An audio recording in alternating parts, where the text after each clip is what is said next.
says we are live. Let's double check our sound. You said we hit the big six. You hit the big 600. Yeah, we bypassed surpassed the 600 mark. Awesome. It's like 602. Hell yeah. 602. And we had a actual guy that worked on King of the Hill comment. And we had a actual guy that worked on King of the Hill. Okay. Said, Make sure. Are you muted over there? Yeah, I need him before it started. I'll double check it. This is Make sure. Are you muted over there? We're gonna stop talking for a minute. Make sure. Are you muted over there? We're gonna stop talking for a minute. Make sure. Are you muted over there? We're gonna stop talking for a minute. What? God, I'm fucking mighty.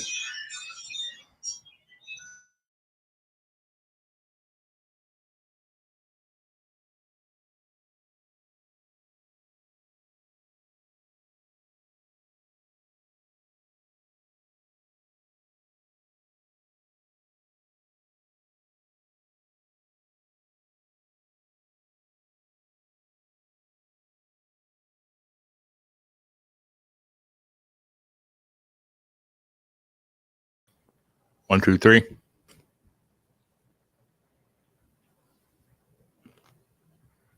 2, 3. All right, let me hear you. 1, 2, 3. 1, 2, 3. No. 1, 2, 3. Something's wrong.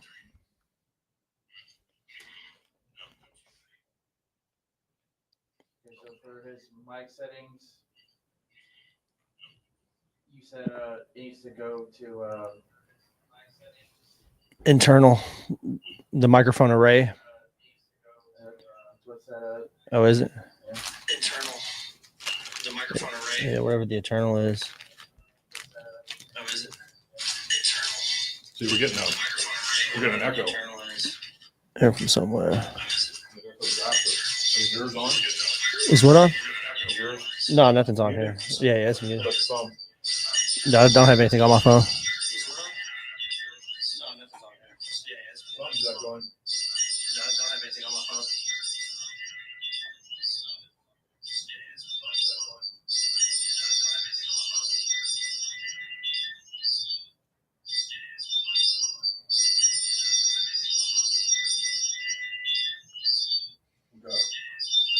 Mute or something because everybody's going to get drowned.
Alrighty, they're here.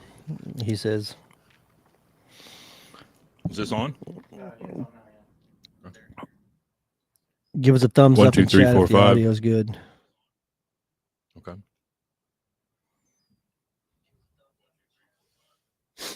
All right. I don't know. I mean, we just made sure everything was all muted and moved and all that. Did you change anything All right. there? They thumbed us up. Okay. Am I okay? 1, 2, 3.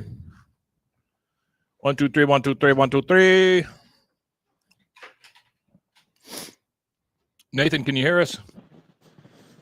Barely. I can't hear him. All right, try that one more time, Nathan. See if I can turn stuff up on my end.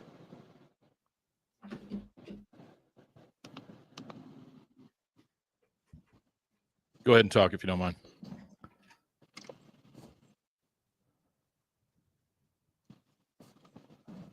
Nathan, can you hear us? If you can, go ahead and say something, please. No, I can barely hear it. Right, well, I can't hear anything here.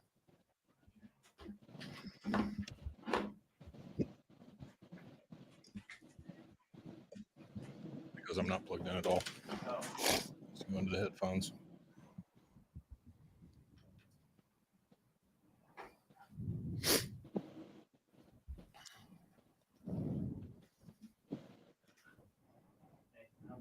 All right, let's try that one more time. One more time if you can, Nathan.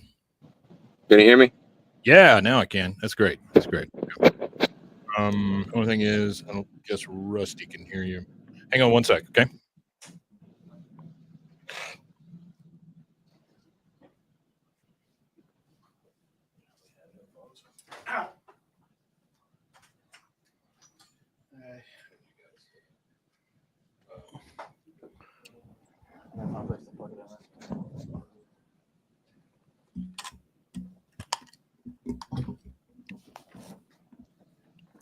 Bear with us, Nathan. We're just slight audio stuff.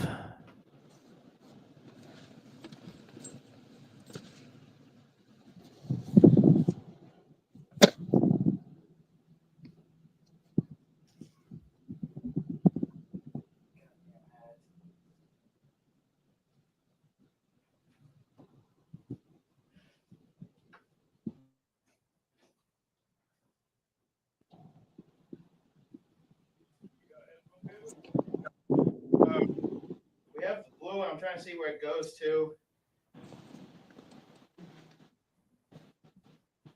I know we used to have one. I know we used to have one.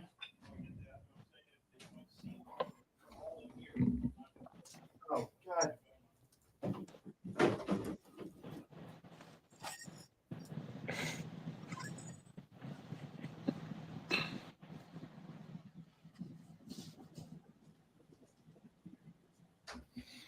All right, here we go.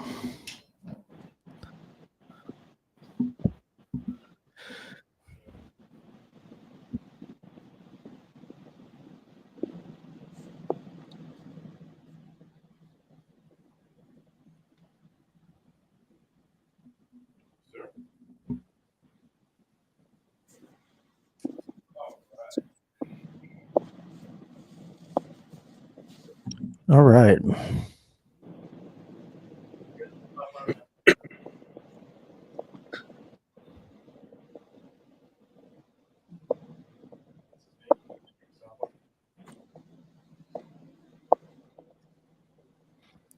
All right. Oh, yeah. I can hear. We're good. All good. All good in the neighborhood. Okay. There we go. Are we Yep. doing a backup? Oh, and I can hear Nathan, too. So, yeah, we're good. We're Okay, good. cool. All right. Thank you, sir. Sorry about Cool. that, Nathan. No, you're good. Thanks for being patient with us. Woo. Hey, Absolutely. you got to turn it down. It's so loud. Like it's busting my eardrums loud. 1, 2, 3, 1, 2, 3, 1, 2, 3, 1, 2, 3. Keep going. There we go. A little bit more up. I can't hear anything now. 1, 2. Okay, now Rusty, speak. Yep. Here we go. Okay. All right. And we're off Thank to you, the sir. races. Appreciate it. Okay. Welcome to bwaaa. All right. Nathan, give us just a second. We're going to play the intro and then we'll bring you in, okay? Cool. Nathan made it, right? Absolutely. Yep. Okay. All right. I'm going to take you out and then I'll pull you back in. All right. You ready? As I'll ever be. That's scary. Here we go.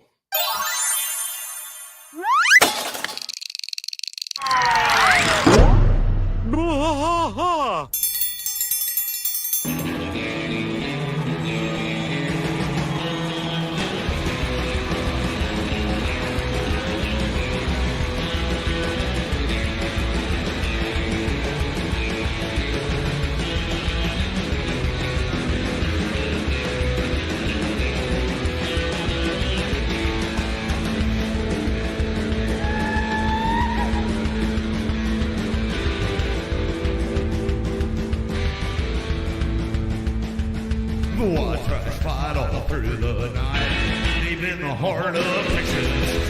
The trailer park is nice and dark, deep in the heart of Texas. That drinks his brew and he spits his chew, deep in the heart of Texas. The TV blares, but no one cares, deep in the heart of Texas. Here we go.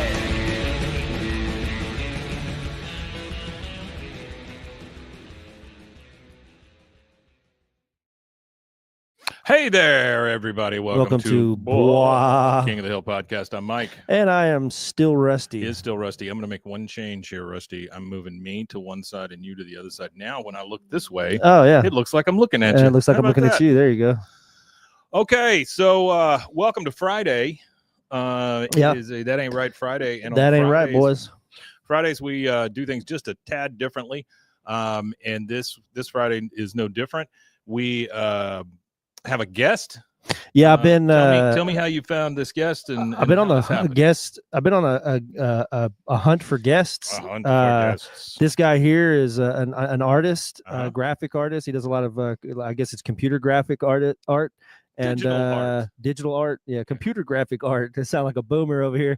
Yeah, he does digital art, and Makes beautiful I things. really They appreciate a paint. lot of it. It's a lot of mashup stuff that I see on there that I really like, where he'll take a character from a different cartoon and then do it in the style of like The Simpsons or Futurama or anything like that. And that's what cool. I'd seen is he had Bobby Hill as Eminem. Yeah. And that's one of the first ones that I saw. And then I just went through all his stuff and checked him out and reached out to him. And he agreed to be on our show, which anytime anybody agrees to come on the show, I'm excited about. So yeah, it's freaking awesome. So here we go. Nathan made it. Nathan, you Hey, made how's it going? How are Hey, you, man? welcome, man. Welcome. Thanks for I joining. appreciate you having me. I appreciate you coming to us live from your Bugatti. You know, that's Maybe in a few years, yep. So tell us about yourself. Can I just call you Nathan? Is that okay? Yeah, Nathan. Yep. Officially, I go by Nathan Made It. Mhm. I started my art business around 2017. Okay. I had a 9-to-5 at the time. Wasn't agreeing with me, and so I just cold turkey stopped, and I've been here ever since. So That's awesome. There's a lot of us that didn't agree with that that kind of time frame. yeah, So what were you doing before? I was working as a merchandiser for 7-Up, Okay. Oh, that's cool. stocking shelves and getting cussed out everywhere I went. Do they get pissed off when things are upside down? Because I mean, it says 7-Up. Oh yeah.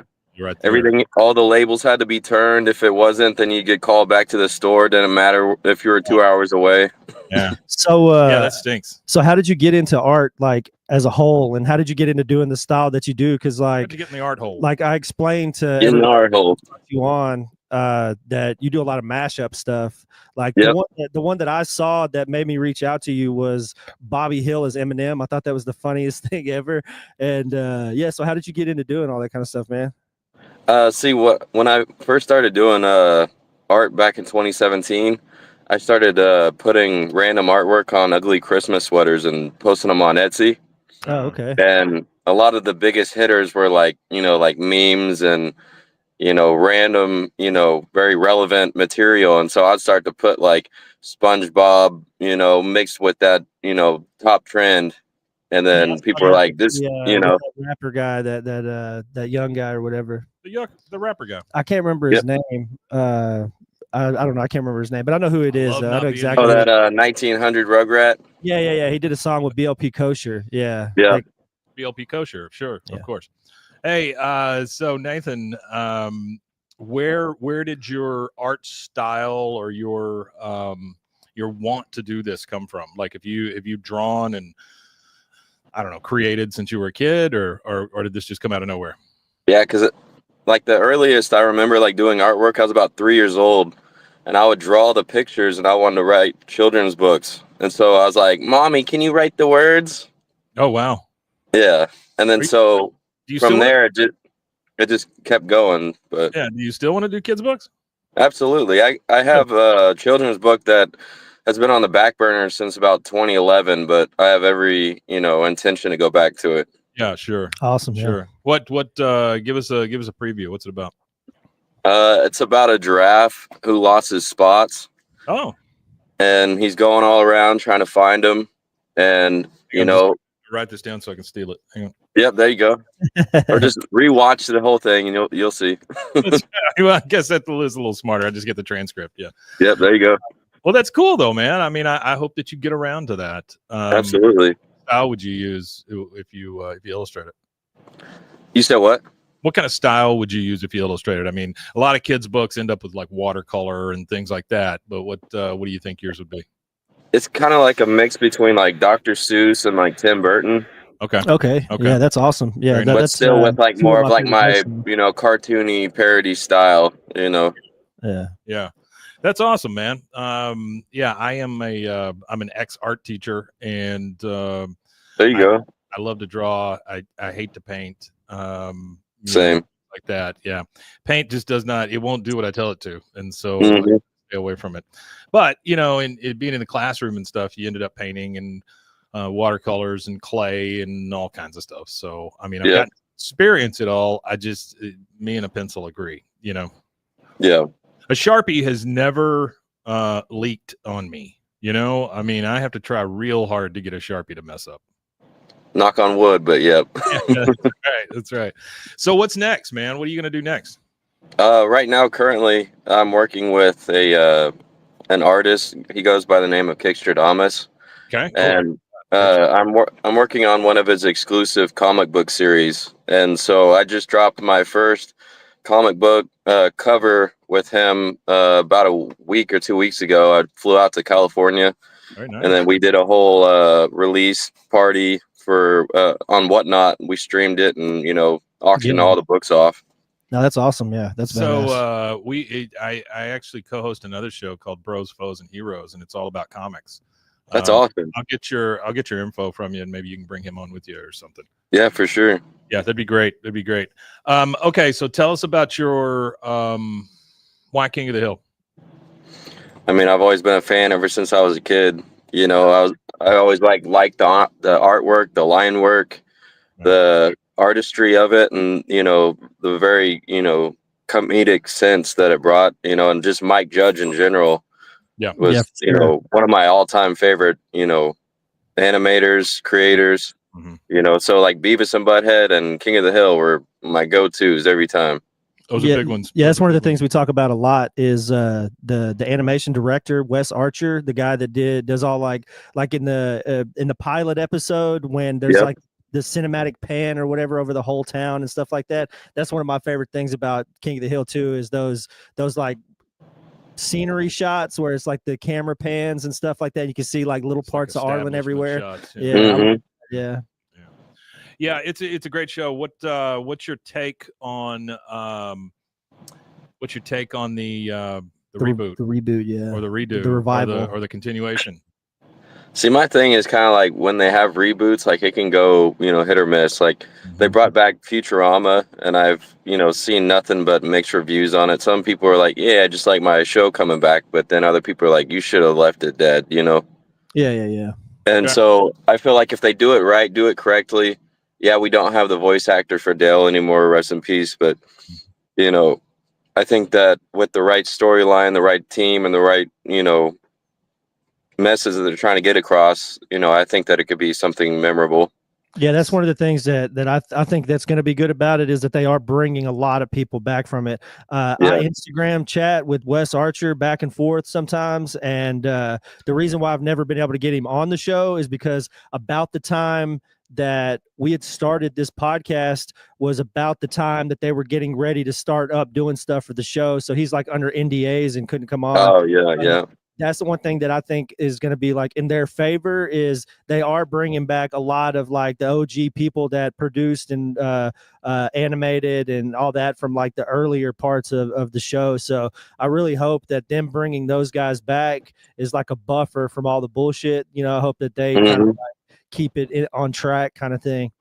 Yeah, because that's a lot of things like with shows to where like, you see like with Rick and Morty or anything like that, like the first couple seasons, the diehard fans know how it looks, and and they have the go-to of the style, and then when it starts switching up, like the jokes, the puns, and just the artistry of it, then it just makes it feel like a completely different show. So bringing people in that are familiar faces and names will really captivate, the old crowd. So yeah. Now, what do you being an artist? Do you ever feel weird being called an artist? Like, does that word strike you weird? only when people talk down. Oh, okay. Like I've been to like car insurance, and I was talking to one of the agents, and she says, "Oh, you're an artist. That means you're a starving artist, and I doubt that you can pay for anything." It's like, okay, That's lovely. Yeah. yeah, You got to think that same person would have said it about whatever, though. Oh, maybe. shoes have a scuff on them. You must be poor. Yeah, somebody that's it's somebody that hates their that's- job. They're like, they Yeah. see you doing what you love to do, and they're like, "Oh, well, I'm just Exactly. an insurance agent," And it's like, I wanted to be an artist, so you know what? If a guy comes in here and says he's an artist, I'm just gonna shit on him, kind of thing. Mhm. Yeah. Yeah, So- my mentality on that is like, if you hate your job that much, just quit. Like, there's plenty of opportunity in the world. Like, don't sit there and be unhappy, and don't try to take people down. Yep, Yeah, you yeah. got it. Hey, but being an artist, you mentioned the fact that we don't have Dale anymore, and one of the options for them is to use AI for the voice. Mhm. What's your take on that as an artist? I mean, I have a lot of actual voice actor friends and clients that I use. Yeah. And just their approach, and like, they have their heart into their work and their craft, and just, the huge push of AI has really, like, jeopardized their calling and what they're capable of. And it's like, yeah, like, you can easily replicate Dell. Like, I even did it before. I had it was a Deadpool versus Wolverine. Dale was Deadpool and Wolverine was Hank. And when I first did it, I ran it through AI. And one of the voice actors that I've used previously was like, please don't, everyone's doing lawsuits against AI. Like, I'll, replicate the voices for you. And so if you look on my Instagram, then that's what I used. That's really yeah. great. I know somebody in the industry out in LA that is a part of one of the unions, and she's a union rep, so she does a lot of the meetings and stuff like that with executives and stuff. And she said that is one of the biggest things that they're fighting for in animation and in the voice acting side of things too, is to make it to where, because they want to have rights to these people's voices so they can use them for AI. And that's one of the big things that they're fighting against is because that there's no incentive to pay you other than, all right, well, we're going to pay you for this one season, and then after that they could just take the whole season's worth of work that you did, and then now they don't need you anymore. They could continue on with the show without you, just using AI for your voice. At this point, you can take like 30 seconds. Yeah, you can. You can take very little, but that's one of the things that they're, I don't really agree with. AI is a fun tool to play around with and stuff like that, but I feel like if you're using it, like, I don't know, like you said, using voices commercially and stuff like that and making money off of people's voices, I don't really, I don't line with that.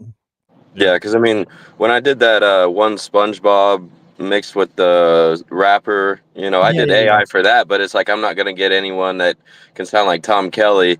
I have people that are pretty close, but it's like, I can't get Tom Kelly either to come sing some dude's rap. You know what I mean? Yeah. So it's like, that was just a fun little something quick that I, it was spliced together. Yeah, it was funny. I appreciate it. All right, Nathan, I'm looking up some of your stuff here. I wanted to see if we couldn't show something. Of course. Yeah, he's got some cool stuff. Like when I reach out to people, a lot of people are like skeptical about coming on the show. And one of the things that I try to do, Nathan, is I look for people that are in the space, King of the Hill, like creating something to do with King of the Hill, whether it's a tattoo artist, a digital artist like yourself, or cosplayers, or people who do the voices. And it's really hard to get people to understand what we're doing, because a lot of people think that we're like, some of the people that I've talked to have thought that we're trying to make fun of whatever they're doing. And it's like, oh, we appreciate the art. That's what it's about. Like, it's all about, the atmosphere of King of the Hill. I mean, we're a King of the Hill podcast, so we try to. I enjoy seeing art that's Bobby Hill as Eminem, or like Danny D cosplay. We had him on last week. Like, I just enjoy when people are passionate about the same things that we're passionate about. One of them being King of the Hill. So I'll ask. Danny D is definitely a really good guy.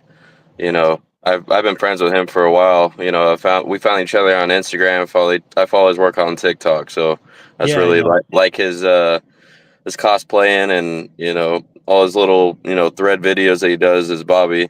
Yeah, we He's had him on last week, like I said, and he's a real good dude. Like because that's Mhm. what we're like, you don't do cameos or nothing like that. He's like, you know what? If people just message me and they want to, a video for their brother, sister, mom, dad, whatever, he goes, we could work something out. I don't have to go to Cameo and charge people outrageous amounts of money to do something that I enjoy doing for fun. And Yeah.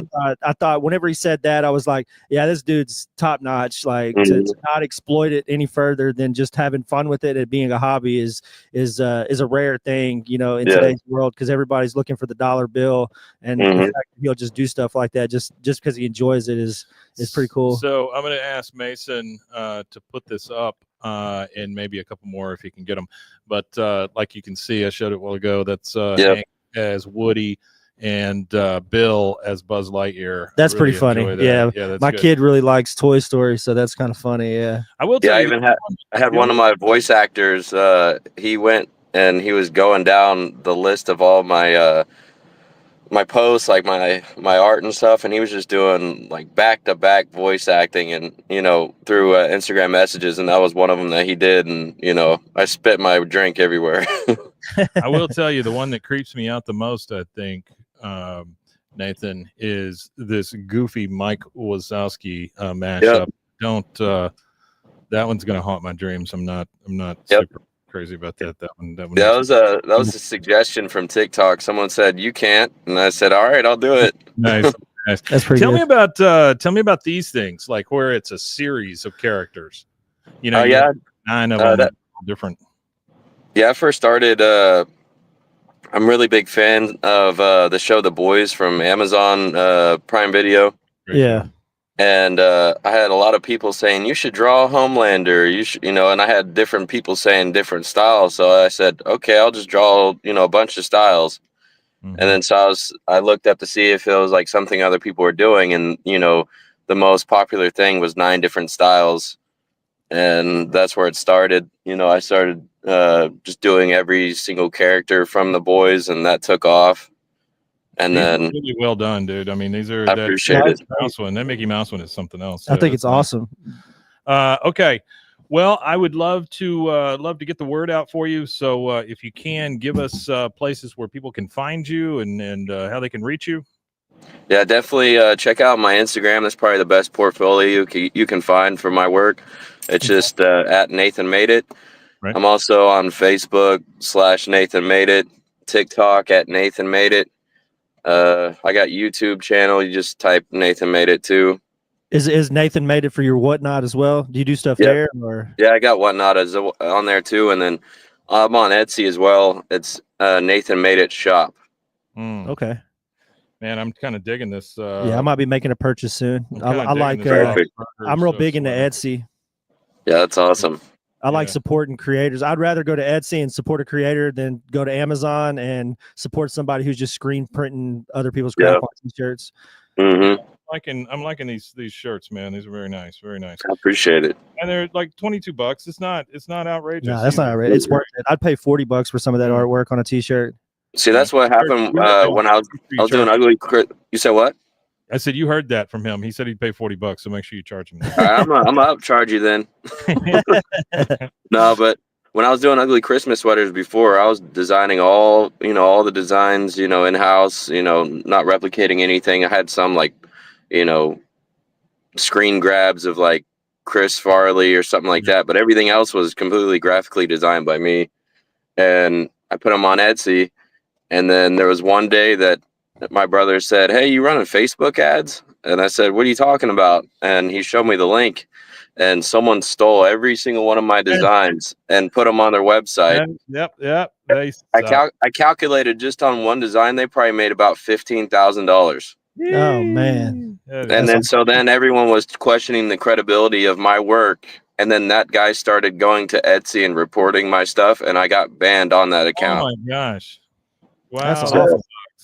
Yeah, it's a tough world with the digital stuff. Like before digital, before the internet, your art is your art, but now it's easy to steal somebody's art and pass it off as your own. It's just like with people who create TikTok accounts, and the whole TikTok account is other people's videos all over their TikTok page, and they're making, you know, hundreds of $1,000s off of other people's videos. I think that's crazy.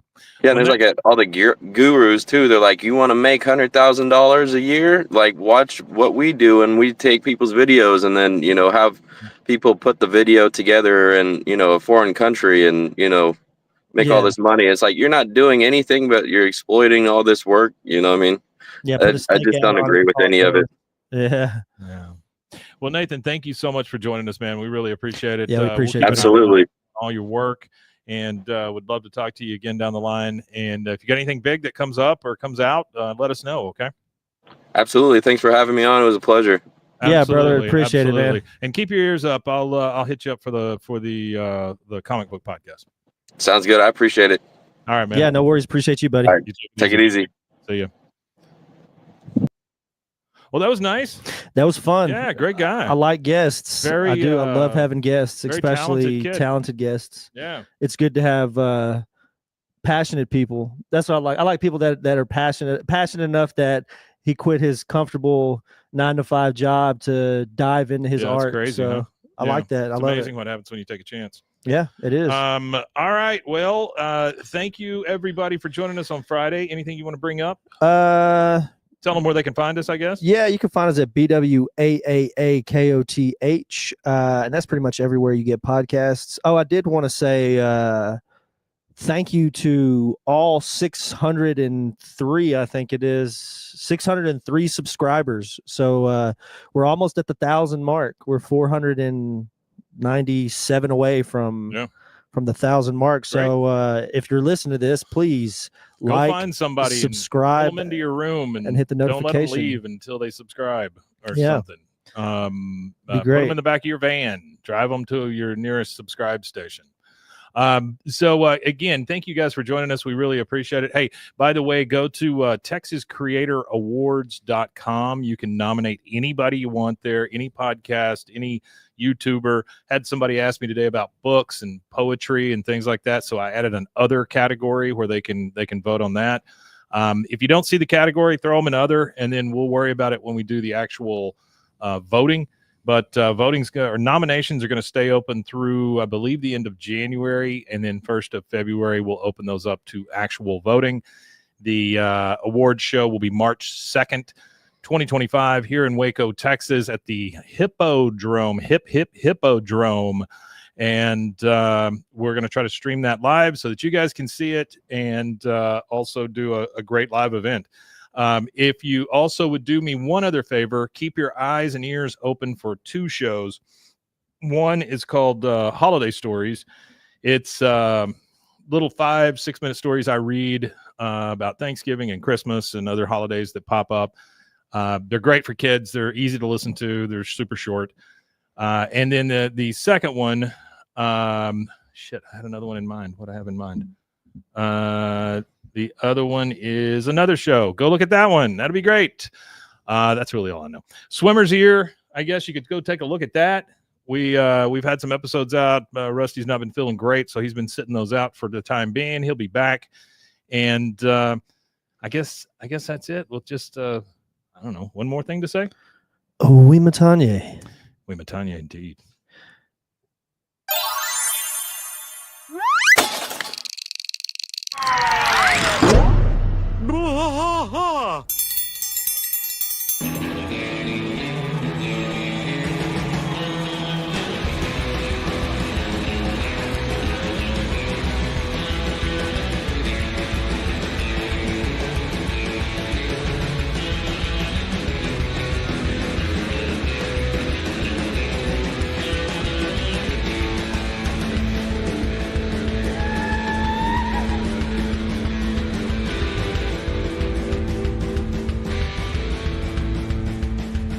bwaaa trash fight all through the night. Deep in the heart of Texas, the trailer park is nice and dark. Deep in the heart of Texas, Ted drinks his brew and he spits his chew. Deep in the heart of Texas, the TV blares but no one cares. Deep in the heart of Texas, here we go.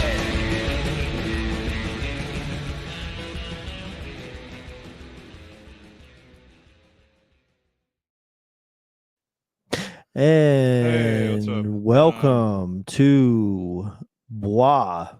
What are we on? Season 7, episode 4. Yeah, something like that. Give me 1 second, guys, and we'll keep going. I'm just writing a couple of notes for the Friday one that we just did. If you didn't stick around for Friday, you really should watch that. I think that was great. Yeah, that was a good one. Info from Texas creators. Swing. And welcome to Behind the Scenes. Thank you for sticking around. I hope y'all enjoyed the first half. We recorded Friday. We recorded out of order. We usually do regular episode then Friday, but since we've been having guests, we record Friday before we record the regular episode. So that was Nathan Made It was our special guest today. Okay, so now we're gonna launch into regular episodes. This is season 7, episode 4. Yep. Season 7. Goodbye, normal jeans. All right. I think I'm good with the headphones. Don't need those. Okay. Yeah. You guys, thank you for sticking around. Let's do a real one now. Here we go.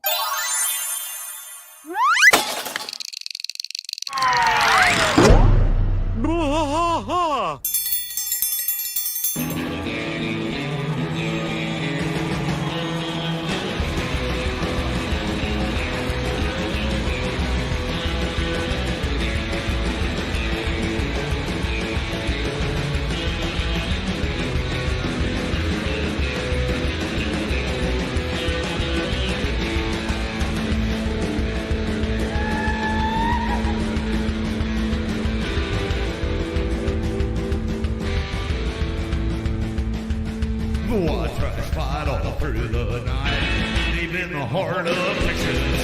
The trailer park is nice and dark, deep in the heart of Texas. That drinks his brew and he spits his chew, deep in the heart of Texas. The TV blares, but no one cares, deep in the heart of Texas. Here we go!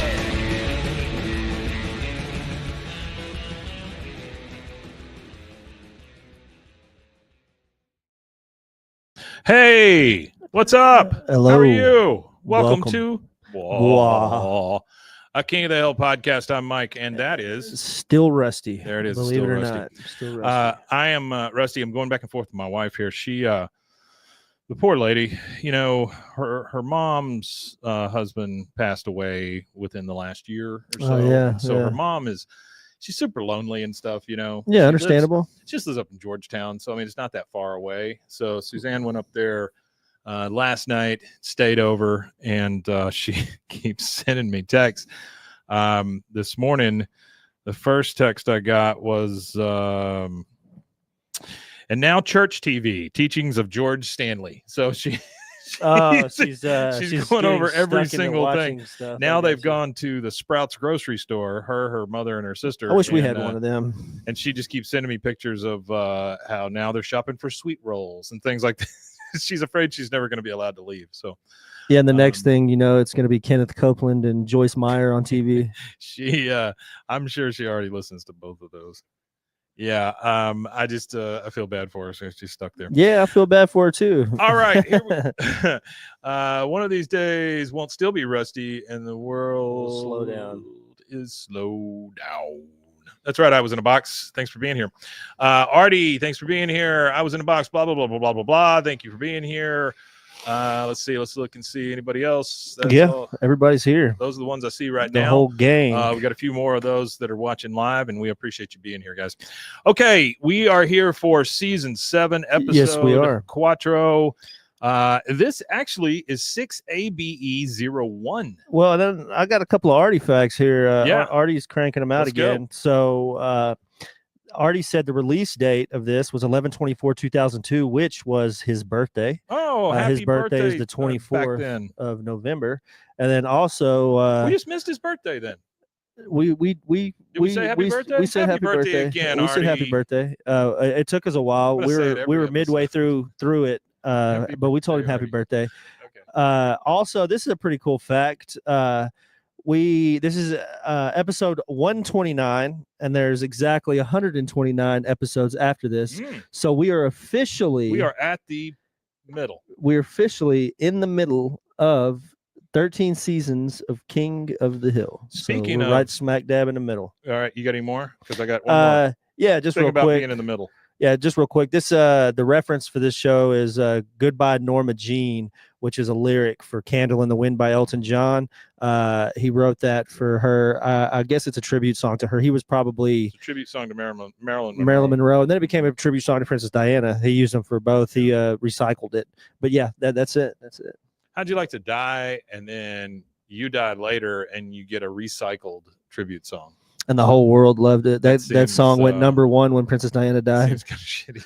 It is a little, especially for somebody as creative as Elton John. Like he could have did a whole, arrangement for Princess Diana, but the world loved it. So you talked about being right in the middle. Yeah, right in the middle. We're smack dab in the middle right now. 129 episodes down, 129 to go. Did you see the announcement of Malcolm in the Middle? I did see the announcement of Malcolm in the Middle. It's supposed to be just 4 episodes, though. It's 4 episodes, which basically is kind of a TV movie. Yeah, that's what I think. When like you a think little about mini it, series. and the premise to me sounds good. I'm interested. Malcolm and his daughter are pulled back into the craziness at their house during Hal and his mom's 40th anniversary. Lois. That's pretty cool. I really hope they could cool. bring back most of the cast, because I think it would be just crap if it's just Malcolm. I just love that Cranston is like, yeah, sure, whatever. Well, that's the thing. Because he can do anything he wants.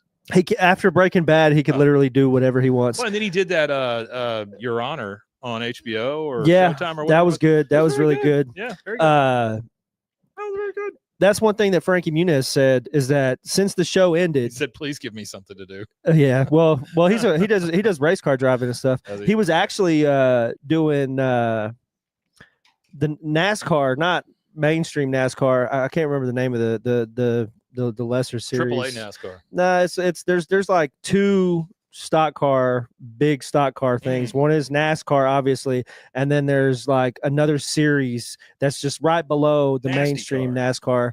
It's like AAA NASCAR, I guess. I can't remember the name of it, but he was racing in that. He did a couple of races. He didn't race the whole season, but he had 2 or 3 races that he raced.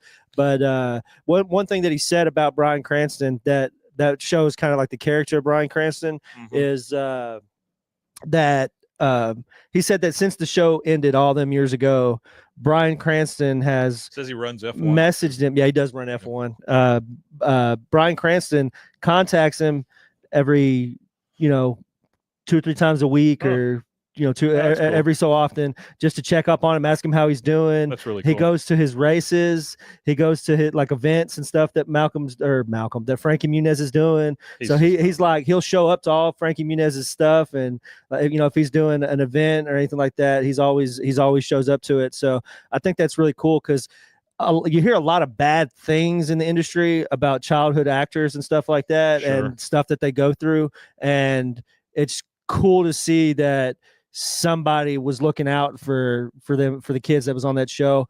I do think that the Masterson kid might not be on there, though. The one that played the older brother. You think? He is his brother just got locked up for some heinous stuff. So it would be cool for him to still be on the show, because he didn't do anything. He's not, it's his brother that did it. So we know he didn't. I'd love to see the whole cast there, at least the 4 kids, because they ended up having another one.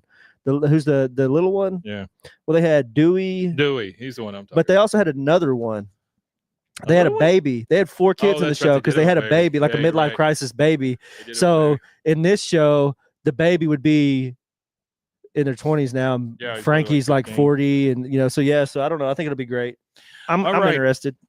So we are season 7, episode 4, 6 ABE01 in the year of our Lord. Goodbye, Normal Jeans. Aired November 24th, Artie's birthday, 2002. Peggy gets jealous of Bobby's home economic skills. Bill loses $1 million bet to Dale. This was written by Mike Judge, Greg Daniels, and Kit Boss, our old friend Kit Boss. Name comes up quite a bit. Boy, oh boy, look at that hair. Woo, baby. Artie says a guy I worked with used to call me Dewey because my ears stick out. Yeah, so this really should have been That's funny. episode 1 of season 6. Yeah, it should have been episode 1 of season 6. All right, we Wow, started. they hung on to that one for Yeah, a an entire long season. time. Yeah. And I think like the next couple episodes, no, not the next couple, but there's even one that goes the great Pygmalion episode is that one's season coming up. 5. Yeah. They held on to it from season 5. So didn't we just have a Thanksgiving episode? Yeah. Because this is a Thanksgiving episode. No, we didn't just have a thing. We just had Thanksgiving. Yeah, but I thought we just had a Thanksgiving episode. Also. No, because I remember we had discussed. All right. We were discussing the episodes that had like holiday stuff, and this one was. Artie says they drug it out for Thanksgiving. Yeah, this one was close enough to be Thanksgiving, but we missed it by like 2 weeks. Gotcha. All right, we started Tom Landry Middle School in Home Economics. That is room 223, in case you were wondering. Bobby and the other kids are ironing stuff in Home Economics, and the teacher, the very pent up and very angry looking teacher, is walking up and down, just kind of watching the kids. We see Bobby. He's the class clown, so he puts some. Not sure why he has dish soap next to the ironing board, but he grabs some of that, put some dish soap in it. Teacher comes up and goes, Bobby Hill, what are you doing? Oh, I'm ironing underwear. Jesus. I swear to God, I thought it said underwear at first. It says I'm ironing underwater, blurp, blurp, blurp. Oh, yeah. I swear to God, every time I see that. Yeah, I thought it said underwear too. The teacher, who Artie says is Miss Bittner, don't test me, young man. I failed funnier kids than you. All right, children, irons down. With the help of Ernie the janitor, in comes Early the janitor, I have soiled each of these cheerleader uniforms. That is out of context. She's actually she says he pushes in the uniforms kind of on one of those hanger things like you see in a hotel. Yeah. She says your take-home exam is to identify and remove the mystery stain. She starts handing these things out. And here's one for our class clown. Hands it to Bobby. And she goes, oh, wait. Let me give you a little extra credit. And then she takes cake frosting, because they have a cake sitting there. Yeah. Takes cake frosting and wipes it across the uniform. She's still got a little bit on her finger, and the janitor just reaches over and slurps it right off her finger. Yeah, she. That is weird as hell. The voice actor for the teacher is a woman named Mary Shear. And she was actually, if anybody's familiar with iCarly, which I'm not really familiar with iCarly, she played Mrs. Benson. I guess that's like her popular recent role. But yeah, so she's done quite a few different things. She was on the Between Two Ferns movie. She was. Yeah. She did like episode of Hannah Montana. She did 65 episodes of Mad TV. 65 episodes of Mad TV. 75 episodes of the Most Extreme Elimination Challenge. Okay. She did 14 episodes of Hey Arnold. So she did 2 episodes of Seinfeld. So she's been around the industry for quite some time, earliest being in the 80s, just doing small stuff. And then she was in an episode of Quantum Leap. Oh, I'm sure she's a character. Yeah, episodes of Beverly Hills, 90210, Party of Five, Freakazoid, Johnny Bravo. So she's been around for a while, yeah. All right, next we go over to the Hill House. We're in the kitchen. And where Hank walks in and says, if it's Monday night, it must be Frito pie with Wolf brand chili. I love the fact that he calls it Wolf brand chili. Like says the entire thing, doesn't just say chili. And he says it more than once, is what's even funnier. Well, and that's something that I believe my grandfather used to say also. He would say Wolf brand chili. Yeah, Wolf brand chili. It can't be chili. Words. It can't be chili if it's not Wolf brand chili. You're not fixing that Hormel in my house. Yeah, no. I wonder if the Hormel people say, like the Hormel family say, I want some of that Hormel brand chili. I don't want some of that Hormel brand chili. Get that Wolf out of my house. Yeah. Peggy is taking stuff out of the oven. It's like the Hatfield and the McCoys. That's it. Yeah. It's the Wolves and the Hormels. The Hormels. She goes, I made it just the way you like it. Perfect. Oh, God. Already she starts with this. Yeah, there she goes. Hank, come on, Bobby. It's Frito pie with Wolf brand chili night. Okay. He says, oh, what the? It's like he has to say it because he's getting like kickbacks from Wolf something. Brand. Yeah. So he walks into Bobby's room. He sees Bobby with the cheerleading outfit, dress, whatever. And he goes, what the? He goes, there better be a naked cheerleader under your bed. He says, Dad, don't get mad, but I think I'm going to fail home ec. He goes, well, of course you're failing home ec. You're a guy. He takes the uniform from him, and then he goes back in with Peggy, and we start with seeing Peggy in the oven, which is a little odd. He comes in and goes, did you know your son is taking home ec? They got him playing with skirts. If Bobby learns to cook and clean for himself, what's his motivation to ever get married? Which, okay. Yeah. She says, Peggy says, home ec is not going to turn Bobby into a sissy. In prison movies, the toughest character always works in the kitchen. Is that true? That's not really true. Well, no, it wouldn't be. Well, it wouldn't be the true. one that hides shit. I don't know if it's a trope or not, but if it is, then I guess so. But in reality, it would be the people who listen and do what they're told. They call them trustees that get to work in. So if you're the bad guy, you don't have a job in jail, but sitting inside your cell. Yeah. So now we go into the alley with all 4 guys. Now I want to point out something here. They are all dressed weird. I don't understand the way that they are dressed because Bill has an orange, I guess, mid-sleeve shirt because he's got it rolled up to up to his biceps. An orange shirt over a white wife beater, which you hardly ever see him in anything but the wife beater. Boomhauer has a blue shirt over a long sleeve gray t-shirt, or almost like a what do you call those things you wear? They're not underwear. They're what? Long johns. Long so johns. Like a long john top. Yeah. Hank has a blue button-up shirt that's tucked in and buttoned up all the way. And then Dale has a tan button-up that's tucked. It's buttoned up all the way. They look like they're dressed up. And the odd thing to me is that later in this episode, they make fun of Hank for wearing khakis. Yeah. But right now, they're all basically dressed up. Khakis. Anyway, out in the alley, you hear, I wouldn't worry, Hank. When I was the varsity football towel manager, I cleaned 50 jock straps a week. I turned out okay. Okay. Bill, it's not very convincing. Bill has an empty beer can. He kind of chunks it and makes it right into the cooler. Boomhauer's hey, man, not shy. No, nothing but nice. He goes, and then Dale comes back up.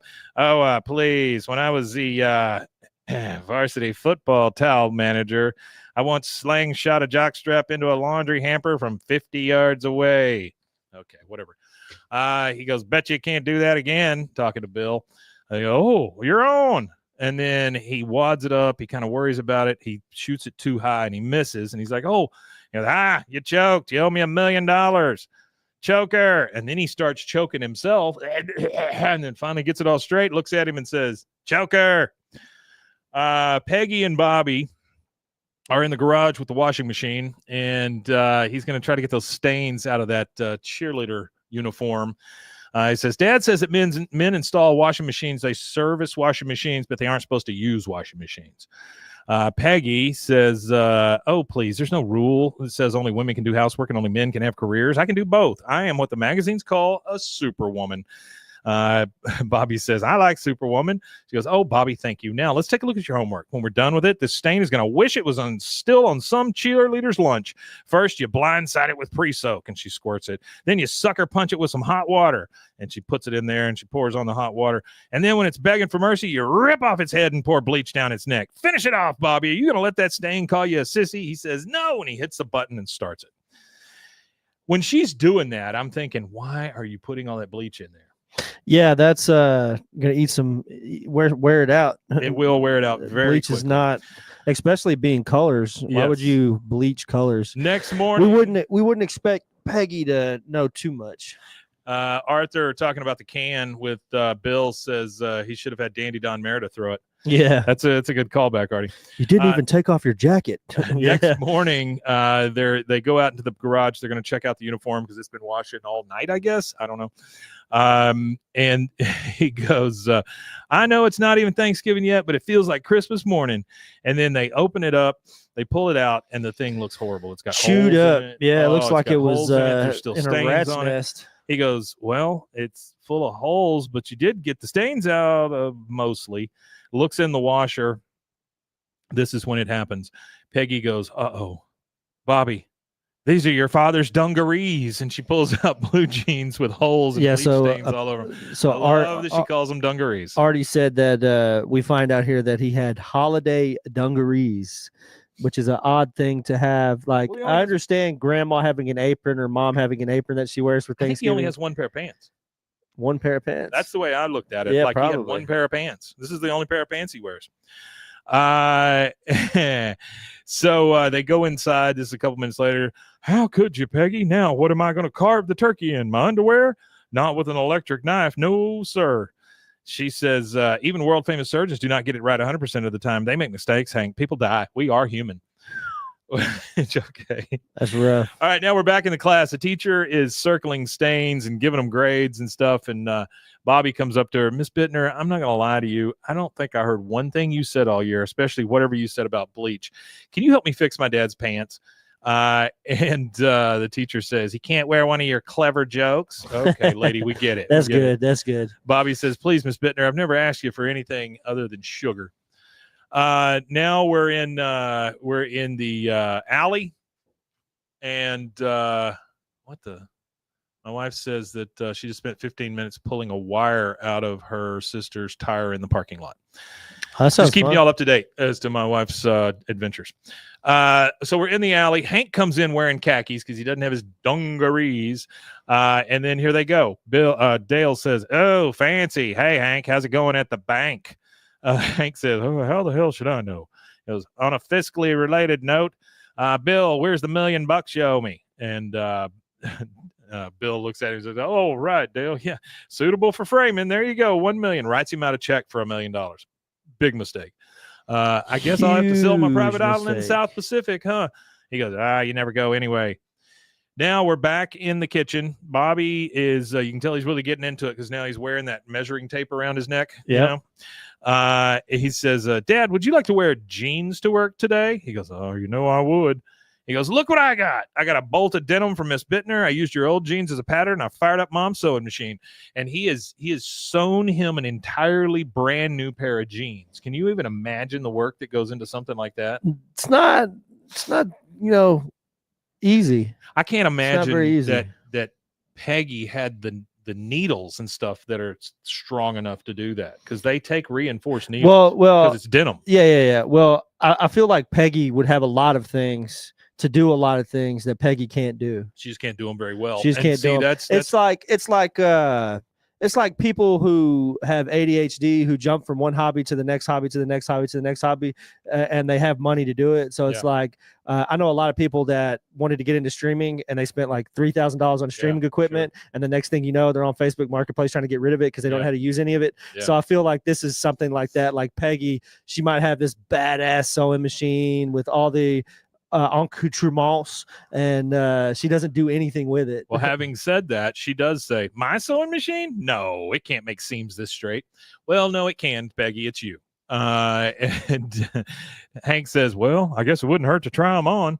He pulls them on right there in the kitchen in front of everybody. Bobby's very nervous to see how it goes. He goes, well, all right, Bobby, they're perfect. I mean, they're a little stiff. Peg's starting to get pissed. But after I break them in for a couple of years, they'll be perfect. He's like squatting and moving and stuff to stretch his jeans out. Yeah. Bobby comes up and goes, hang on, I picked up a little trick in home ec. I hope you don't mind. I borrowed your power sander. And he starts sanding his legs, which is weird. Hank goes, Peggy, he's right. I can feel the denim loosening up. I'm glad you ruined my jeans. Bobby's made them even better. And then it shows Peggy, and boy, oh boy, is she pissed. She's pissed. She's getting replaced by her son, she is the home economic wizard. And she's going to get reinforcement here in a bit. That is the first commercial break. We're going to take that, and we will be right back.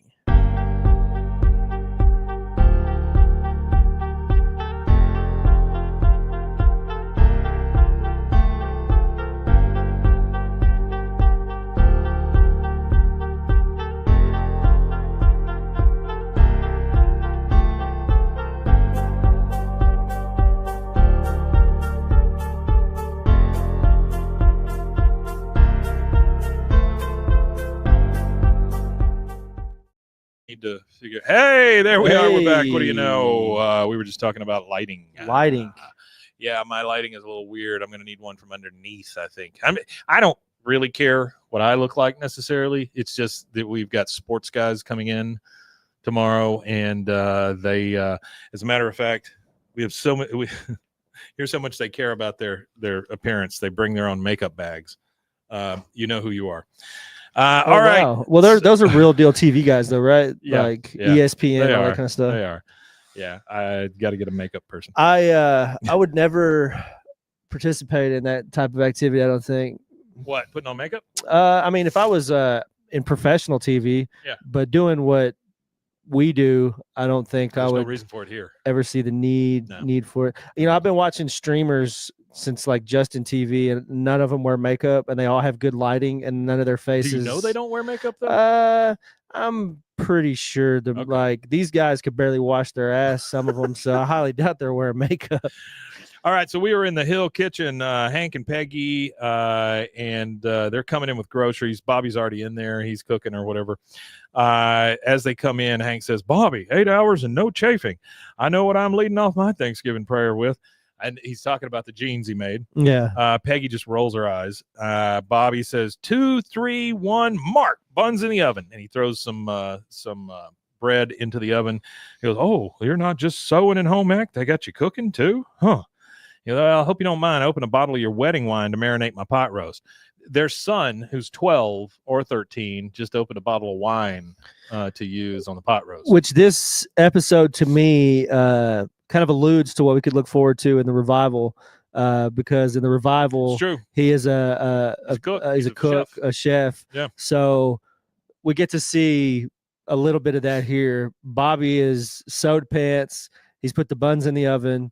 He's got wine on the pot roast. And I think that's cool that they have this particular episode right before the revival. Yeah. Because it does. I think this is like one of the first like foreshadowing. Yeah. Mm-hmm. Hank says, well, just make sure when you're done playing, your mother has her kitchen back. It's Tuesday night pork chops, you know. He says playing. Yeah. Peggy he thinks says, he's playing around. Yeah, he's not playing, buddy. He's a cook. Peggy says, yes, Bobby, I can handle the heat. So get out of my kitchen, because with the pork, slightest mistake could kill us all. Okay, Peggy. Now we're at the Arlen Bank and Trust. The Bugabaggo is parked out front. Dale is in line at the bank. He gets up to the front. He says, I'd like to cash this for cash. Thousands will be fine. He's talking about that check that he got from Bill. Yeah. Everybody in their freaking right mind knows that Bill doesn't have $1 million. The lady behind the counter, the teller, says, most of the $1 million checks we see are jokes. He goes, your job sounds fun. What a dick. Yeah. Your job sounds fun. She goes, I'm sorry, Mr. Daltarive only has $418.75. And here's where the script was weird. It didn't tell me some of these things, but it says, okay, then give me, and this is the part it left out, 400 Sacagawea coins, 18 Susan B. Anthony's. And then it says 2 North Carolina quarters and a Utah. So fun fact. Planned out. So fun fact. This is another artifact here. Well, the first thing is Artie pointed out that she gave the exact amount of money that's in somebody else's account. That would never happen. That's verboten. But he mentioned the North Carolina quarters and the Utah quarters, which state quarters weren't even a thing yet. Well, state quarters weren't a thing yet. Yeah. So specifically the Utah state quarter, it didn't come out until 2007. So this is 5 years before state quarters were even out. And he's talking about state quarters. So I think that's pretty cool foreshadowing from the creators. So 400 Sacagawea coins, because those were dollar bill coins. And the bad thing about the Sacagaweas were they got stuck in vending machines because they were just slightly larger than a quarter. Yeah. And then he says 18 Susan B. Anthony's. Those were those were dollar bill coins also, but they were bigger. And then, like you say, North Carolina quarters in Utah.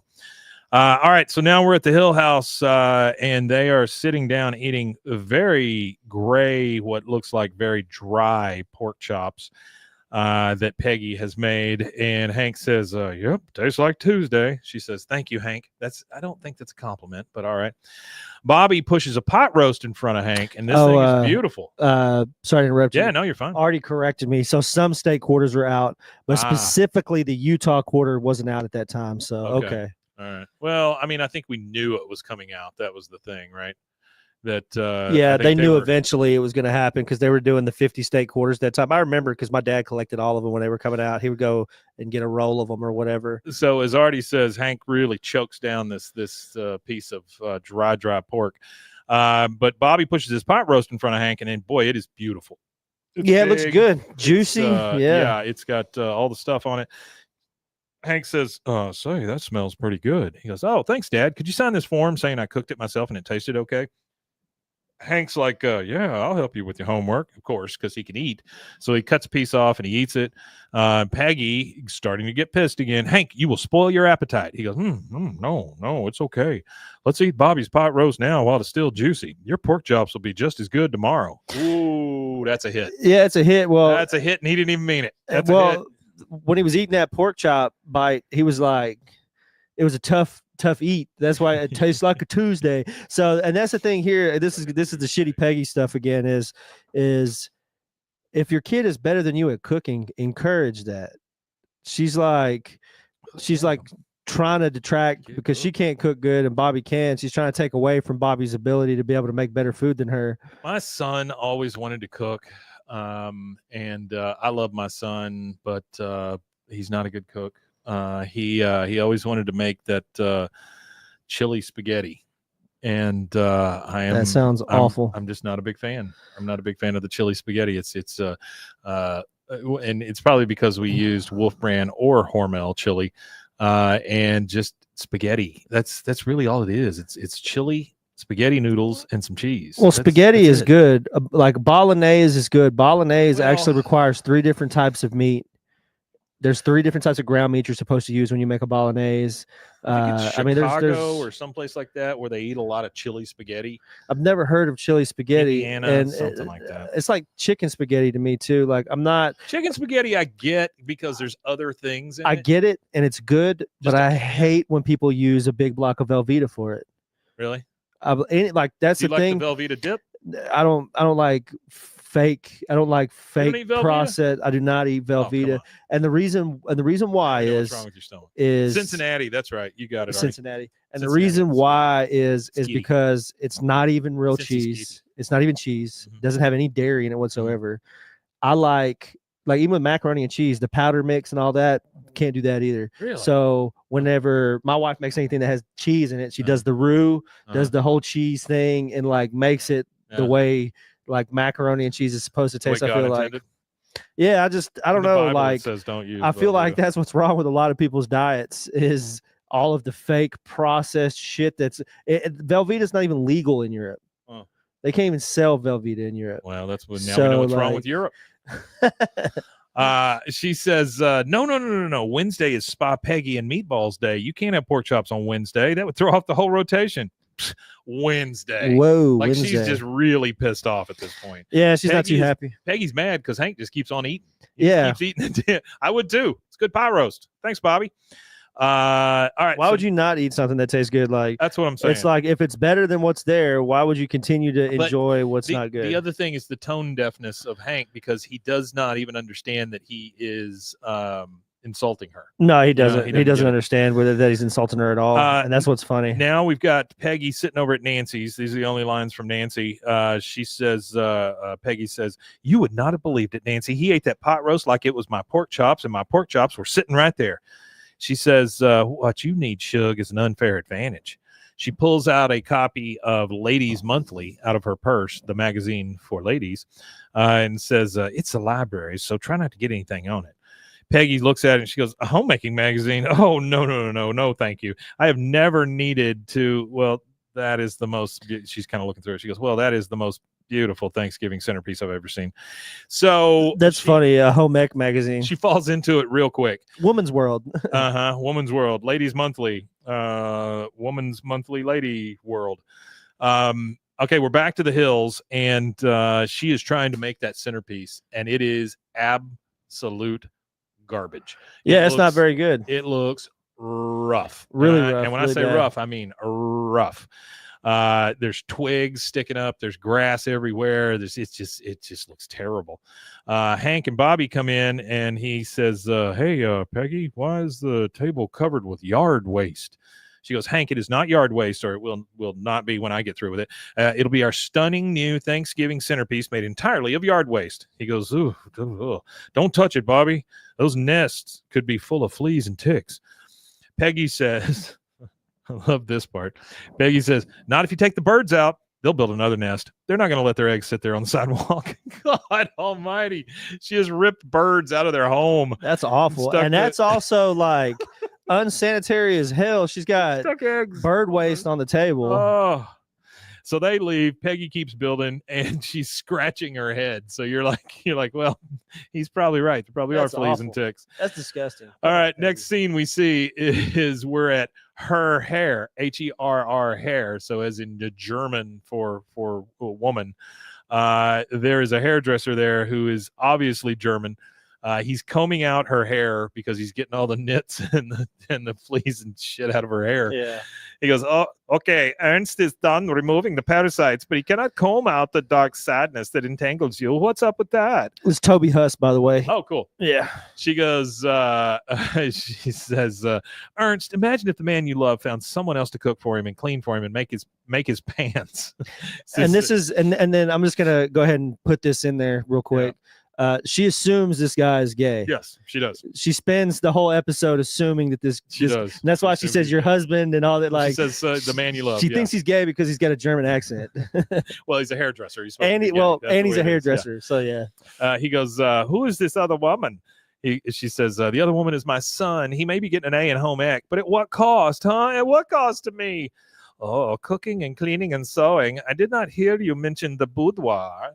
I can think of many things to be done there for Hank. She says, well, I am an excellent lover. Yeah, that's a tough one to believe there. He says, and Ernst is an excellent hairstylist. Together, let us take your husband places from our wildest dreams. And he starts like cutting her hair and stuff. Now we're at the grocery store. Bill is in line. I'm assuming this is Pink's. Didn't we decide that these are Pink's grocery stores? Pink and white? Pink right? and white. Isn't that where they went to begin with? Yeah. Pink and white, which we're assuming is a Piggly Wiggly. And Bill is standing in line. He's buying all this stuff for his Thanksgiving dinner. Cashier says, sorry, sir, but you have more food than money. He goes, oh, okay. Well, I don't need cling wrap. He puts that back. And he goes, oh, this is my whole Thanksgiving dinner. And who am I kidding? There aren't going to be any leftovers. So she takes that off. She re-rings it. She goes, you're still over. He goes, so time goes by and they're removing thing after thing after thing to make sure that he can pay for all of it. And then finally he's like, oh, but you can't take my turkey. And takes the turkey. There's still just butter left on the thing. And she goes, still over. He's done. He takes out a stick of butter, unwraps it, never breaks eye contact with the cashier, takes a giant bite out of a stick of butter, and then just walks out. That is the sassiest that I've ever seen Bill right there. It's also not the grossest thing he's ever done, but have you ever ate butter like that? I have never taken a big bite of a stick of butter. No. Do you buy country crock or do you buy actual butter? We buy real butter. We buy some butter. Yeah, we leave get the sticks out so that they're nice and soft and all that. Oh, you do the butter sticks. We get I get the tub of Kerrygold. We do the sticks, but we have like a little glass, like an old timey glass. Yeah, butter tray. with the thing on it. And little all butter that. So butter dish. Yeah, I like it. I think it's cool. I like spreadable butter. Yeah.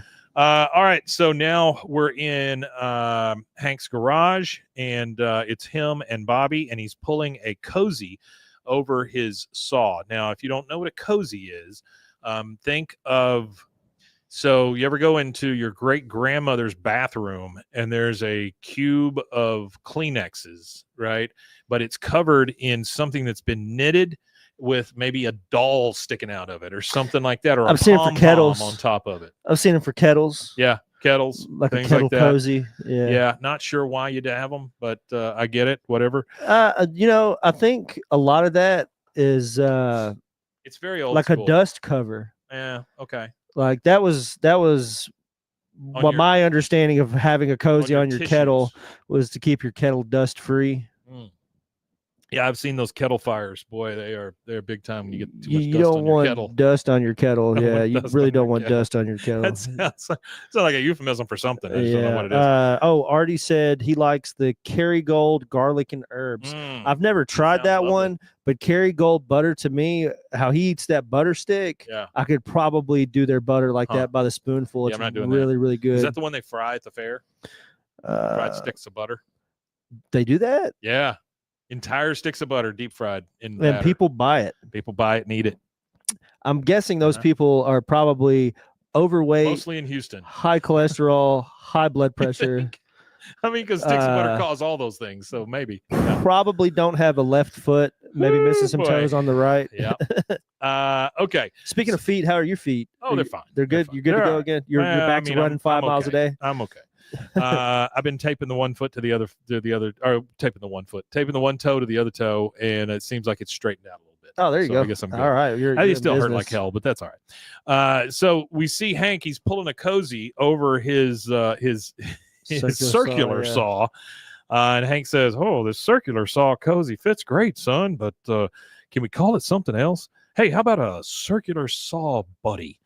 He goes, "Oh, you name it, and I'll knit it." And it's funny that he's so uncomfortable with the word cozy. Yeah, he's got to replace it with buddy. something. Yeah, buddy is better.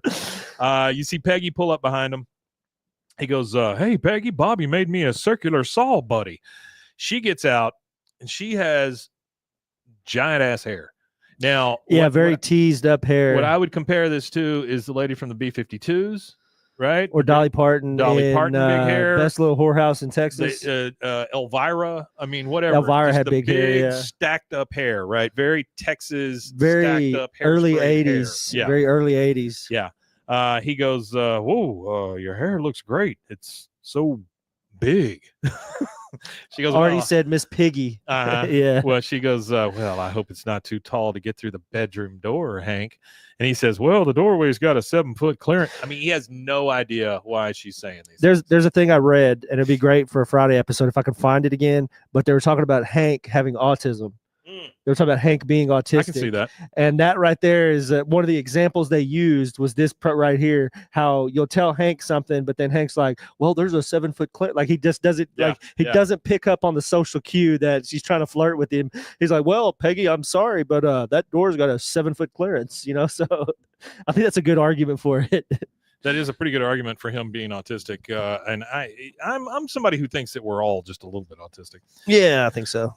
So she says, "Well, I hope it's not too big to fit through the bedroom door." Hank, he goes, "Well, the doorway's got a 7-foot clearance." Then you hear dinner, and Peggy goes, "Dinner?" He says, "When it got to be 5 o'clock and you weren't home, I asked Bobby to whip up something." She goes, "Well, that's a good idea. The sooner we eat, the sooner we can get to dessert." And then she makes cougar noises like "Meow," and she scratches her hand at him like she's "Meow." She's being really weird. And like this ain't Hank's kind of thing, Hank just responds with, "I think Bobby made pie." I mean, that's his only. It's really great. All right, now we're in the bedroom of the Hills. Hank's taking his pants off. He says, "Oh, I probably should have stopped at Seconds. I'm not usually a big fan of cheese, but boy, the things Bobby does with it." And she says, she comes out, by the way, out of the bathroom looking as sexy as Peggy can possibly try to look. Yeah. She's wearing his shirt. You know how that's kind of sexy when your lady wears your shirts or whatever, the big ones, she's got the big hair. She comes out all slinkily. She says, "I have an idea how we can burn off some calories, Hank." She comes out and crawls right on top of him in the bed. And he goes, "Oh," she says, "What's wrong? Is Bobby's cooking coming up on you?" He goes, "I think it's all that beauty stuff in your hair. Kind of has that new car smell." That pisses her off. She gets pissed and she rolls over, and Hank turns off the light. And the last thing we hear from Hank before he goes to sleep and she's pissed off is, "Boy, that cheese." That's it. And he drifts off to dreamland. Later, we see him in the middle of the night. Hank rolls over towards Peggy and he smells her hair and he's like, "Oh." And so he gets up. And now's when we learn that they're sleeping on 2 twin beds pushed together to make one. Yeah, that's where we kind of find that out. That was one of the things that Artie had in his notes. He said that's the first we kind of see of that. Well, it's like the Dick Van Dyke beds, right? That kind of thing where they're separated in the middle. So he gets over and he moves it over, and then she kind of startles and wakes up. She goes, "Hank, what's going on?" He goes, "Oh, the fumes coming off your hair keep waking me up. You don't smell like new car. I just said that to make you feel better." Is that supposed to make somebody feel better? You smell like new car?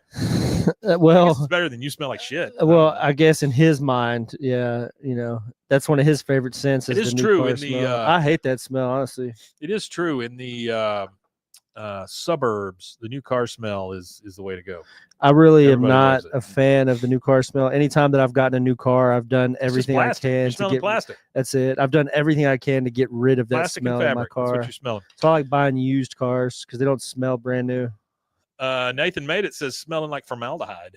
Which Yeah, that's there you about go. right. Yeah. Yes, about they right. just smell like formaldehyde. She probably smells like, I don't know. One of the smells that I hate the most in the world is too much hairspray. Yeah.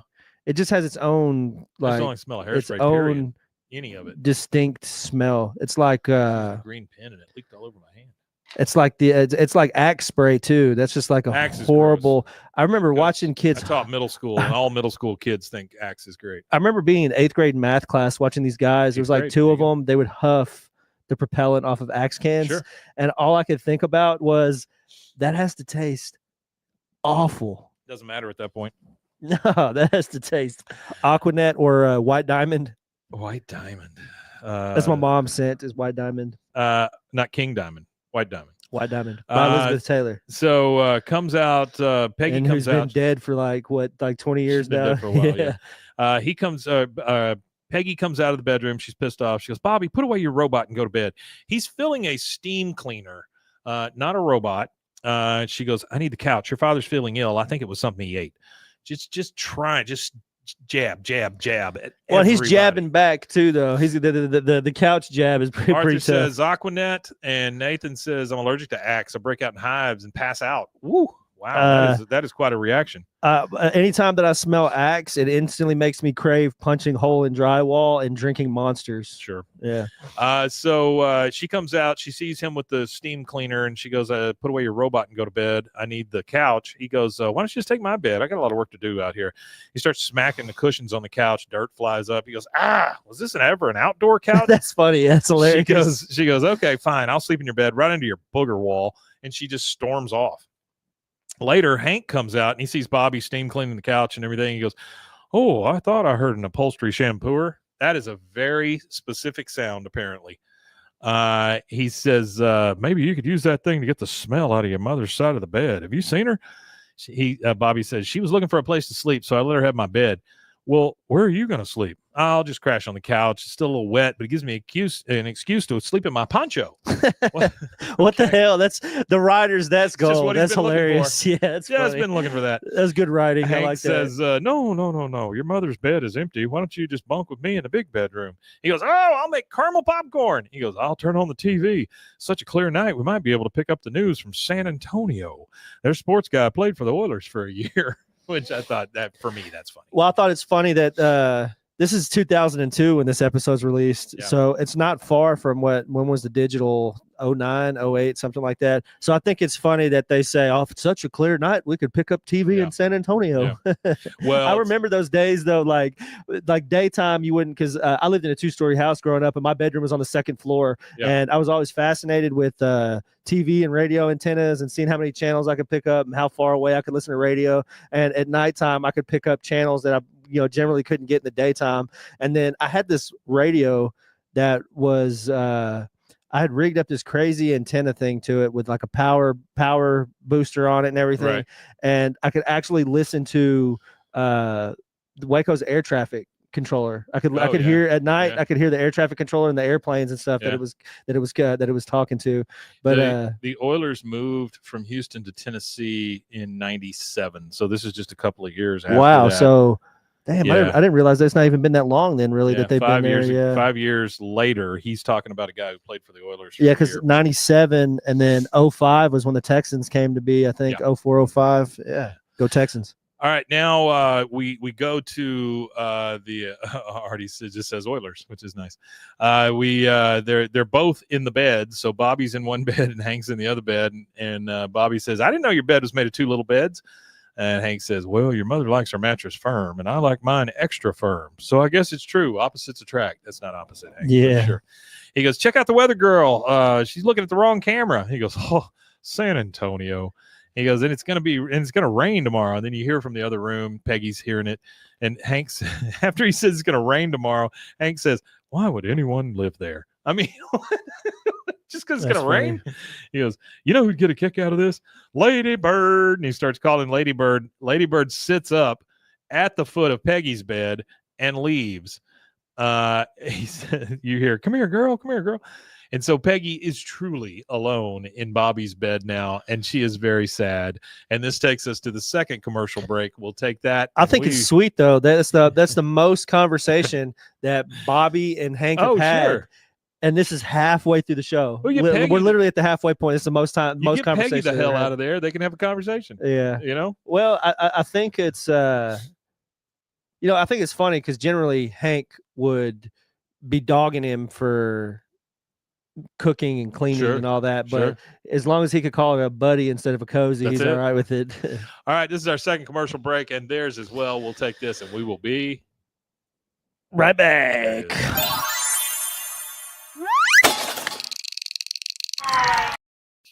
I hit the wrong one, but that's okay. He'll know what it is. Thank you, Mason. And we are right back. Now we've still got Bobby and Hank in the Hills bedroom. They are watching the smallest ass TV I've ever seen, way up on top of the bureau, like on top of the place where he hangs his coats and things. And it's you see it for a flash second, but it is so small. About a 9-inch. I don't know, Artie. I don't know why Lady Bird would enjoy seeing Miss Piggy. A 9-inch TV from like 20, probably like 15 feet away. I don't know how they could even see it. Yeah. They continue. That Miss Piggy balloon has the same hairdo as your mother. So they're still they're watching the Thanksgiving Day parade, I guess. At this point, Peggy comes busting into the bedroom. They're both there eating breakfast in bed on these little TV trays that we have never seen, but they are made for eating breakfast in bed. Hank looks at her and goes, "Oh, hey, Peggy." She goes, "Well, maybe for you it is." "Oh, I was expecting you to say good morning." She goes, "So did you sleep well?" He goes, "Oh, not really. Bobby and I were up talking, really, really talking." I mean, that is something for Hank to say that they were not only talking, but really talking. That's like like I said, that's like the first long conversation you see him have throughout the whole series of the show. And we're like I said, we're halfway point. So yeah, it's kind of funny. So now we go, she is pissed. She goes off into Bobby's room. She slams the door. She screams into a pillow. And when she picks up the pillow, she sees something underneath the other pillow. And she's looking to sabotage here at this point. Yeah. It is the copy of Ladies Monthly magazine under his other pillow. So that's Ladies Women's Monthly magazine for ladies under his pillow. And she goes, "Oh, so that's where it went. Perfect." She goes, "Hank, come in here quick." He comes in. She goes, "Look what I found in Bobby's bed."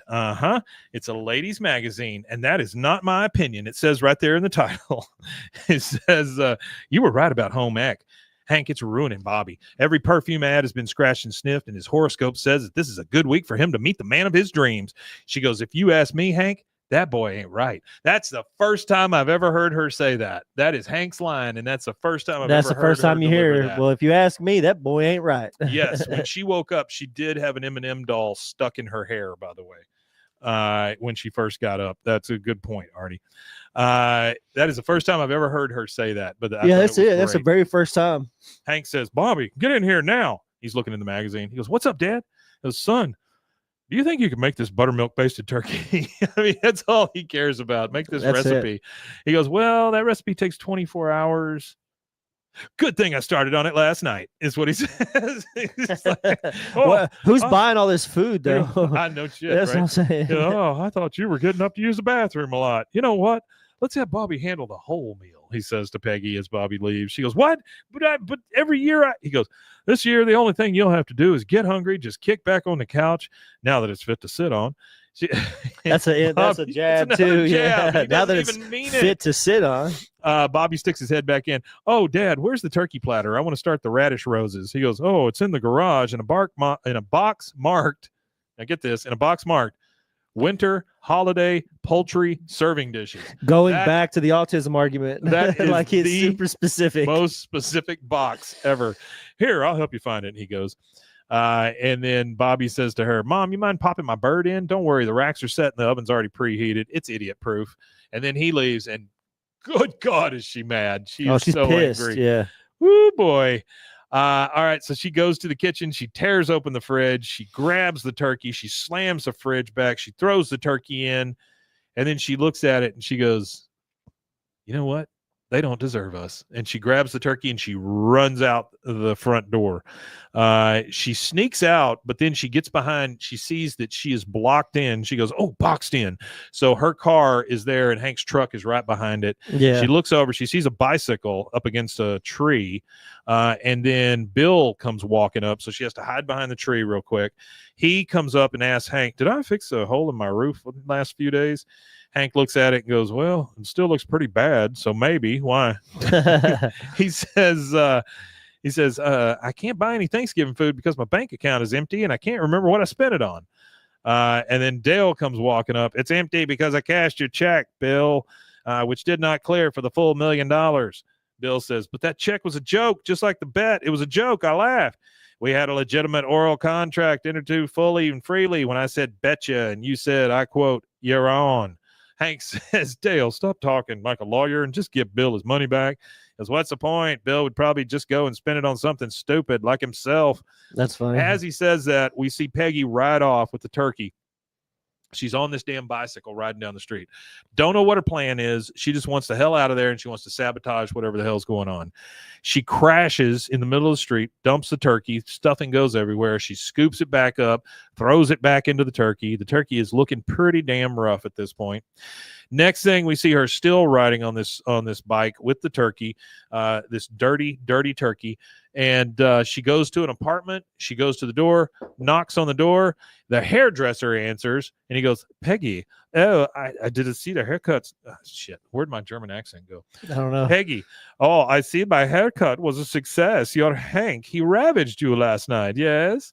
Tell me what you did to him." She goes, "Oh, I stole his turkey is what I did. I'd rather share it with a man who needs me, a man who is also alone on Thanksgiving because of the stigma society attaches to his unconventional sexual appetites." So again, here you go. She's assuming this guy's gay. Assuming, yeah. He says, "Get in here, you drama queen. Tell me, who is this mystery man?"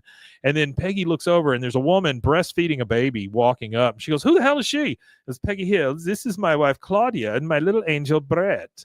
Is that voice actor Bronson? Yes, you got it. Thank you, Luke, for making fun of my voice. He says, she goes, "You have a family who loves you?" And she just breaks down and starts crying. That's kind of fucked up. She was expecting is. him to not have a family or nothing, and she gets over there and she's mad like, because he's "You've got a family? What? insane. You've got a family who loves you? What the hell?" Okay, so now we're at the Hill house again. Bobby's cooking. Hank is sharpening knives. So we're getting all ready. Phone rings. Hank answers it. "Hank Hill, happy Thanksgiving." I mean, that's a hell of a greeting. Yeah. You hear, "Hank, this is Ernst. I hope you're sitting down for this bombshell I'm about to drop. Last chance to sit." He goes, "Is it about the smell in Peggy's hair?" "This is not about some smell that you are imagining. Peggy is here with your turkey. They're both bruised and broken." He looks at the oven. He goes, "Son of a gun, your mother took the turkey and ran off to her hairdresser's." And then you hear Ernst again, "You have made her feel useless in her own house. Now she is at my house laying face down in a puddle of her own self-esteem. Pull her out before she drowns." Luke says he was in Step by Step in Beverly Hills Cop. Oh, yeah. I don't think it's Bronson Pinchot. No, I thought you were calling me Bronson. No, it's Toby Huss. It also it's Toby reminds Huss, me yeah. of whoever does the voice for But the it pigs. sounds a lot like him. Whoever does the voice for the pigs on Shrek. Oh no! Yeah. That voice. So as he's talking, he says, "Pull her out before she drowns." And then it shows Peggy sitting, clutching her turkey, her dirty ass turkey, next to the lady with the baby. And she goes, "I breastfed my Bobby. Big mistake."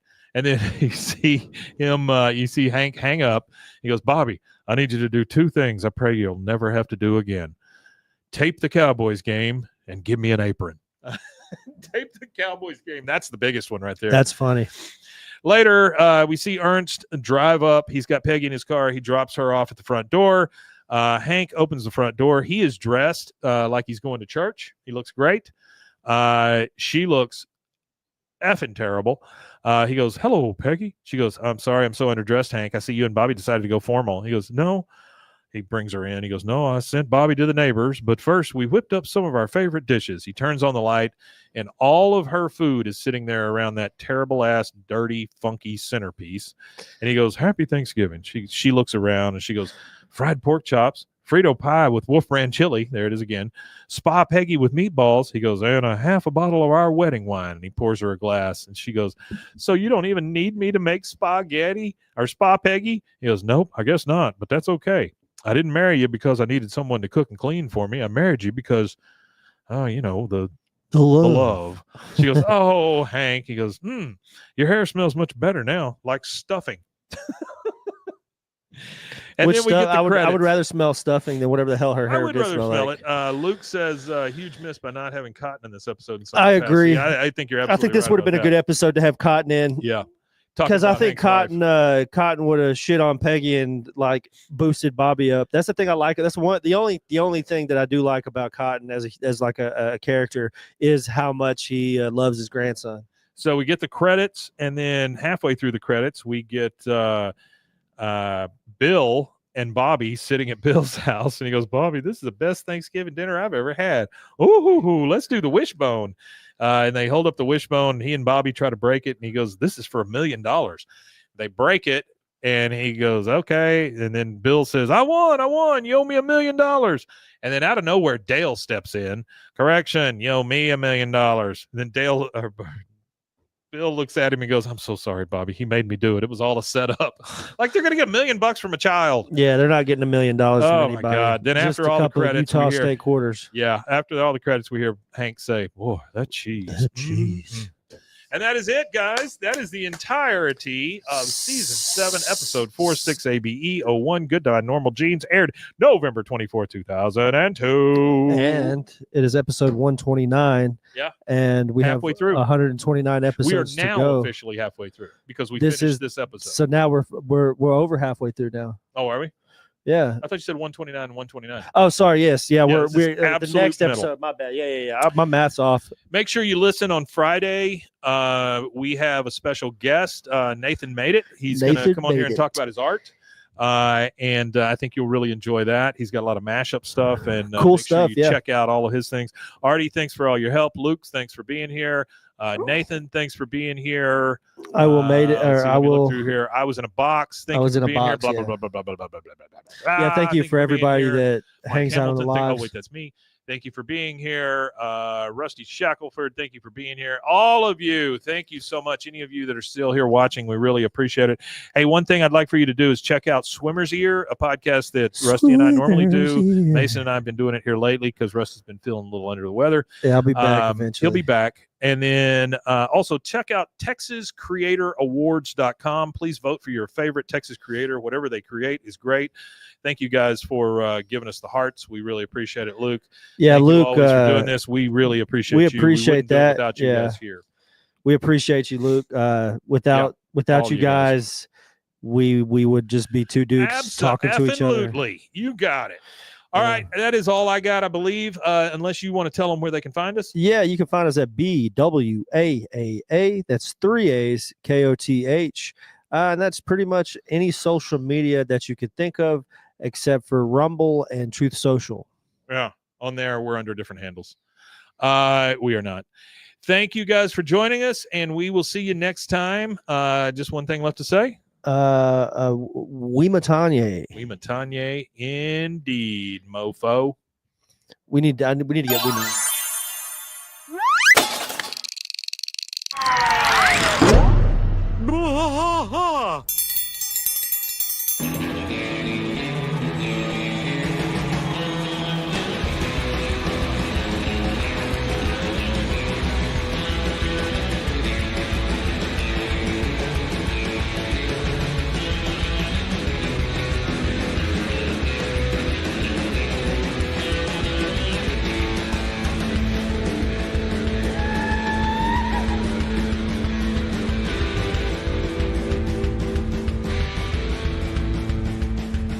bwaaa trash fight all through the night. Deep in the heart of Texas, the trailer park is nice and dark.